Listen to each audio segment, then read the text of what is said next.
دیکھیں اس گورنمنٹ کی سب سے بڑی خامی دیکھیں ایک پرنسپل اصول ہے جی، یہ چیف ایگزیکٹو کی جو پوسٹ ہے نا وہ اس میں آپ نالائق سے نالائق بندے کو بٹھا دیں، لیکن اگر اس کو بااختیار کر کے بٹھائیں تو وہ ڈیلیور کر سکتا ہے۔ میں ہمیشہ عمران خان صاحب کو کہتا تھا جب بھی ملاقات ہوتی تھی، میں کہتا تھا بزدار کو بااختیار کرو، اس سے اچھا چلائے گا پنجاب۔ وہ کہتا تھا بااختیار ہے، میں نے کہا فی الحال کمرے میں بیٹھ کے ڈی سی تبدیل کرتے ہیں آپ اس کو سیکٹری تبدیل کرنے کا اختیار نہیں ہے تو کیا ڈیلیور کرے گا؟ میں یقین سے کہتا ہوں اگر بزدار کو 100% اختیار دیا جائے پنجاب میں اس سے بہتر چلا سکتا۔ ہمارا پرابلم یہ ہے کہ آپ کے معلوم ہے نا اس چیف منسٹر کے حلف لینے سے پہلے کابینہ بن چکی تھی، اس کے معاون خصوصی بن چکے تھے۔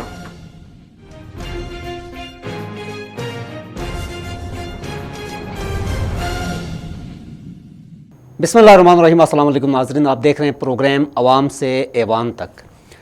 ناظرین، سابق وزیر اعلیٰ گلگت بلتستان حافظ الرحمان صاحب کا کہنا یہ ہے کہ سیاست مضبوط ہوگی تو ریاست بھی مضبوط ہوگی۔ ریاست پابندیوں سے مضبوط نہیں ہوگی، ریاست بندوقوں سے مضبوط نہیں ہوگی، بلکہ ریاست لوگوں کو حق کے رائے دہی کے ساتھ ساتھ، جمہوری آزادیوں کے ساتھ ساتھ لوگوں کو اپنا فیصلہ خود کرنے کی اجازت دے دے تو ریاست مضبوط ہوگی۔ آج کے ہمارے مہمان نے سابق وزیر اعلیٰ گلگت بلتستان حافظ الرحمان صاحب۔ السلام علیکم حافظ صاحب، کل کی پریس کانفرنس میں ہمیں یہ کہنا سننے کو ملا، کیا مراد ہے؟ ریاست، ہمارے ہاں سیاست کمزور ہے۔ جی دیکھیں، ریاست مضبوط دنیا بھر میں یہ آزمودہ ہے کہ آپ اگر لوگوں میں انویسٹمنٹ کریں گے، لوگوں کو آزادیاں دیں گے، لوگوں کی بڑاس نکلنے دیں گے تو ریاست مضبوط ہوتی ہے۔ اگر آپ کسی کی آواز کو دبائیں گے، چاہے تو اس کی آواز غلط بھی ہو سکتی ہے، اس آواز کو معاشرے میں پذیرائی نہیں مل سکتی اگر اس کو فری ہینڈ مل جائے، اگر اس کو دبا دی جاتی ہے تو غلط بات بھی پرویل کر جاتی ہے۔ آپ دیکھ لیں دنیا کے ان ممالک میں جہاں پہ بندوق کے زور پہ یا طاقت کے زور پہ یا جمہوری آزادیاں چھینی گئی ہیں، وہاں پہ کیا ترقی ہے۔ ہمارا اس بات پہ ایمان ہے بحیثیت ایک ڈیموکریٹک ورکر کے کہ اس ملک میں تو یہ فیصلہ ہے نا کہ ووٹ کے ذریعے ہی ہم نے اپنی حکومتیں بنانی ہیں۔ یہ طے ہے کہ حضرت قائد اعظم نے ایک جمہوری سیاسی جدوجہد اور ووٹ کے نتیجے میں یہ ملک بنا ہے، اور یہ طے ہے کہ 4 مارشاء اللہ اس ملک میں لگے ہیں۔ ان 4 مارشاء اللہوں نے کسی نے بنگلہ دیش بنوا دیا، کسی نے جناب آپ کی پرائی جنگوں کا ہمیں حصہ بنا دیا ہے، جس کی وجہ سے وہ ان کی جواب دہی نہیں تھی۔ اب آپ دیکھ لیں کہ نواز شریف صاحب کی ایک حکومت تھی، عوام کی منتخب کردہ حکومت تھی، ایک ایشو آ گیا، سعودی عرب کے ساتھ ان کی بڑی کلوز دوستی تھی، سعودی عرب کی ذاتی جو ہے وہ احسانات بھی تھے نواز شریف صاحب پہ، یمن فوج بھیجنے کی بات آ گئی تو ہماری منتخب پارلیمنٹ نے انکار کر دیا، جس کی وجہ سے میاں صاحب نے اس کی قیمت جھکائی۔ کیوں؟ اس کو پتہ تھا کہ عوام میں ہم اس کو سیل نہیں کر سکتے، یہ بات ٹھیک نہیں ہے کہ ہم مسلمان ملکوں کے آپس کے جنگوں میں جو ہے فریق بن جائیں۔ جبکہ جنرل پرویز مشرف صاحب نے کولن پاول کے ایک ٹیلی فون پہ آپ کے ملک کے ہوائی اڈے بھی دے دیے، سب کچھ دے دیا اپنے ہمسائے ملک افغانستان کے خلاف، اور اس کا سائیڈ ایفیکٹ ہم نے بھگتا۔ تو عرض کرنے کا مقصد یہ ہے کہ ریاستی طاقت جو ہے، ایک ریاستی طاقت سے مراد وہ ہوتی ہے کہ مسلح افواج، اس کی ضرورت ہے، اس میں کوئی دو رائے نہیں ہے، ہمارا ایک ازلی دشمن ہے۔ اگر ریاستی جو طاقت ہے، جو مسلح افواج ہیں ہماری، وہ اپنی پوری کی پوری توجہ اس کام پہ لگائیں تو اس کے بہتر نتائج آتے ہیں۔ مرتب ہو سکتا۔ اچھا، اپنا حافظ صاحب، جیسے آپ کی اسی جو ہے نا اسی پریس کانفرنس میں چاہے جو 2 سابقہ تھی، جمہوری آزادیوں کے ساتھ ساتھ لوگوں کو اپنا فیصلہ خود کرنے کی اجازت دے دے تو ریاست مضبوط ہوگی ہے۔ اگر آپ کی اسی بات کو ہم کرنٹ پرسپیکٹو میں ہم لے لیتے ہیں، گلگت بلتستان کے تناظر میں لوکل باڈیز الیکشنز کے حوالے سے، اس سے حکومت نے بھی ایک عندیہ دے دیا، مطلب پاور کو ڈیوالو کریں تو لوگوں کو خود اپنے فیصلہ سازی کا اختیار مل جائے گا۔ اس سٹیپ کو آپ کیسے دیکھتے ہیں؟ دیکھیں، یہ فیصلہ تو ہم نے بھی کیا تھا، گراؤنڈ ریالٹیز کو سامنے رکھتے ہوئے ہمیں کوئی بات کرنی چاہیے۔ میں جو یہ بات کہتا ہوں کہ ریاست مضبوط ہوگی لوگوں کو فیصلے کرنے سے، ان کو آزادی دینے سے، ایک اس کی دوسری وجہ میں آپ کو یہ بھی عرض کر دوں کہ یہ آپ اپنے ملک کے میڈیا پہ پابندیاں لگا دیتے ہیں، اپنے چینلز کے اوپر جو ہے قدغنیں لگا دیتے ہیں، لوگوں کا اس پہ اعتماد ختم ہو جاتا ہے، ان کو پتہ ہوتا ہے کہ یہ سنسر شدہ خبریں ہیں، صحیح خبر نہیں مل رہی ہے، وہ پھر کن خبروں پہ انحصار کرتے ہیں؟ BBC CNN، باہر کے میڈیا پہ، فارن میڈیا کو فارن سوئچ میڈیا کو. کرتے ہیں. اور فارن میڈیا جو ہے وہ ہائیبرڈ وار کو روکنے کا بیسٹ طریقہ یہ ہے کہ آپ غلط انفارمیشن آنے سے پہلے صحیح انفارمیشن لوگوں تک پہنچنے دیں. آپ اپنے ملک کے جتنے چینلز ہیں، جتنے جو لوگ میڈیا کے لوگ ہیں، آزادی پسند لوگ ہیں، ان کی باقاعدہ قدر ہونی چاہیے. لیکن آئی ایس پی آر کا ڈی جی صاحب ایک پریس کانفرنس کر رہے تھے، جنرل غفور صاحب، تو اس سے سوال کیا اپنا حامد میر صاحب نے، یہ 2 سال پہلے کی بات ہے، کہ اگر بنگلہ دیش جب بنا اس وقت اگر میڈیا آزاد ہوتا تو بنگلہ دیش بن سکتا تھا؟ اس نے کہا نہیں بن سکتا تھا. اس کے اندر سب کچھ جواب آ گیا نا آئی ایس پی آر کی طرف سے بھی. تو جہاں تک رہی کہ بلدیاتی الیکشن، ہماری گورنمنٹ نے بھی یہ فیصلہ کیا تھا، کابینہ نے بھی فیصلہ کیا تھا، ہم نے اس کے لیے ریفارمز بھی کیے، ادارے بھی بنائے. لیکن خالی الیکشن ہو، کچھ نمائندے آ جائیں. اب یہ پی ٹی آئی وہ جماعت ہے جس نے پنجاب میں منتخب بلدیاتی نمائندوں کو 2 سال پہلے گھر بھیج دیا. یہ تو آپ سب کو پتہ ہے نا. کے پی میں ان کی اپنی حکومت ہے، آج تک وہاں بلدیاتی الیکشن ایک ٹینیور کے بعد دوسرے ٹینیور کا نہیں کروا رہے. بلوچستان میں ان کی مخلوط حکومت ہے، وہاں پہ بلدیاتی الیکشن یہ نہیں کروا رہے. اور پنجاب کی بلدیاتی اداروں کو 2 سال پہلے گھر بھیجا. سپریم کورٹ آف پاکستان نے ان کو بحال کیا، لیکن ان چیئرمینوں کو اختیار میئرز کو نہیں مل رہا. یہ ایک فیکٹ ہے. یہ جماعت لوگوں کے جذبات کے ساتھ کھیلتی ہے. اس نے 50 کروڑ نوکریوں کا بھی وعدہ کیا تھا، 50 لاکھ نوکریوں کا، 1 کروڑ گھروں کا بھی وعدہ کیا تھا. اس نے کہا تھا کہ لوگ جو ہے وہ بھیک مانگنے پاکستان آئیں گے. اس نے کہا تھا کہ درختوں سے پیشہ اگیں گے. یہ اس جماعت کی باتیں ہیں. تو ایسے گلگت بلتستان اس یہاں کی جو سٹنگ گورنمنٹ ہے، پروونشل گورنمنٹ، اس کے ان انیشیٹو کو کیسے لے لیتے ہیں کہ جی بلدیاتی انتخابات اسی سال میں ہوں گے؟ کون سا انیشیٹو؟ اعلان ہے نا. اعلان ہے. انہوں نے کون سے اعلان پہ عمل کیا؟ ان کے ملک کا وزیر اعظم کو ادھر جو ہے وہ ہیلی پیڈ میں لا کے 1 نومبر کو کیا اعلان کیا تھا؟ یاد نہیں آپ کو؟ مسلح افواج کے زیر اہتمام تقریب میں پروویژنل پروونس بنانے کا کدھر ہے اعلان وہ؟ کہاں ہے؟ اس پہ ہم بات کر رہے ہیں. ہمارا دوسرا تو جو ہے میرا عرض کرنے کا مقصد یہ ہے کہ بلدیاتی نظام ہماری ضرورت ہے. ہم نے کیا کیا؟ ہم نے ویسٹ مینجمنٹ کمپنیز بنا دی، ہم نے لوکل کونسلات بنا دیا، ہم نے لوکل کونسل بورڈ بنا دیا. بلدیاتی اداروں کو جو اسٹرینتھن کرنے کے لیے جو آپ کو انسٹرومنٹ چاہیے تھے وہ ہم نے دے دیے. جب ہم الیکشن کرانا چاہ رہے تھے تو اسی وقت یہ ایک پرابلم آ گیا کہ ڈیلیمنٹیشن لازمی طور پہ کرنی پڑتی ہے، کیونکہ ہمارا جو ہے وہ 94 کے بعد نہیں ہوئی ہے. اور دوسرے مینڈیٹری اس لیے تھا کہ گلگت میونسپل کمیٹی تھا، ہم نے اس کو کارپوریشن بنا دیا، اسکردو کو ہم نے کارپوریشن بنا دیا. اس کے اثر انہوں ڈیلیمنٹیشن چاہیے تھی. چیف الیکشن کمشنر اس وقت طاہر علی شاہ صاحب نے یہی ہماری کمیٹی گئی لا منسٹر کے سربراہی میں ان کے پاس. انہوں نے کہا جب تک سینسس رپورٹ نہیں آئے گی تب تک ڈیلیمنٹیشن نہیں ہو سکتی ہے، مینڈیٹری لا ہے. بلدیاتی انتخابات نہیں ہو سکتے ہیں. تو مطلب سینسس کے بغیر ڈیلیمٹیشن نہیں ہو سکتی. ڈیلیمٹیشن نہیں ہوگی تو آپ بلدیاتی الیکشن کیسے کریں گے؟ نہیں کرا سکتے. اچھا حافظ صاحب، میں آپ کو یہ بات پوری کر لوں چونکہ موضوع ضروری ہے. اس کے بعد ہم نے فیڈرل گورنمنٹ کو لکھا کہ ہمیں سینسس کی پروویژنل رپورٹ ایشو کرے. 2018 میں فیڈرل گورنمنٹ نے ہمیں سینسس کی پروویژنل رپورٹ ایشو کی، جس کے بیس پہ ہم نے پھر الیکشن کی کوشش کی. تو اس وقت چیف الیکشن کمشنر کا جو عہدہ ہے وہ خالی تھا. جب یہ نیا چیف الیکشن کمشنر خان صاحب نے لگا دیا، موجودہ جو سلیکٹڈ چیف الیکشن کمشنر ہیں، ہم نے ان سے پہلے جو میٹنگ کی ہے، یہ منٹس ہیں، یہ ریکارڈ کا حصہ ہے. ہمارا بجٹ دیکھ لیں 2018-19 کا، 20-21 کا، دونوں میں 25 کروڑ روپے بلدیاتی الیکشن کرانے کے لیے مختص ہے. ہم نے چیف الیکشن کمشنر کو الیکشن سے تقریباً 9 مہینے یا 1 سال پہلے ہم نے ان سے گزارش کی. میرے آفس میں میٹنگ ہوئی ہے. ہم نے کہا آپ ہنزا کا ضمنی الیکشن کروائیں، یہ فیڈرل سبجیکٹ ہے. یہ بلدیاتی الیکشن کرائیں، پروونشل سبجیکٹ ہے، کابینہ کا ڈیسیجن ہے. انہوں نے کہا جی میں اس پہ ڈیلیمٹیشن کرتا ہوں، اس کے بعد یہ کرتے ہیں. پھر جو مقتدر قوتیں تھیں انہوں نے کہا نہ کریں.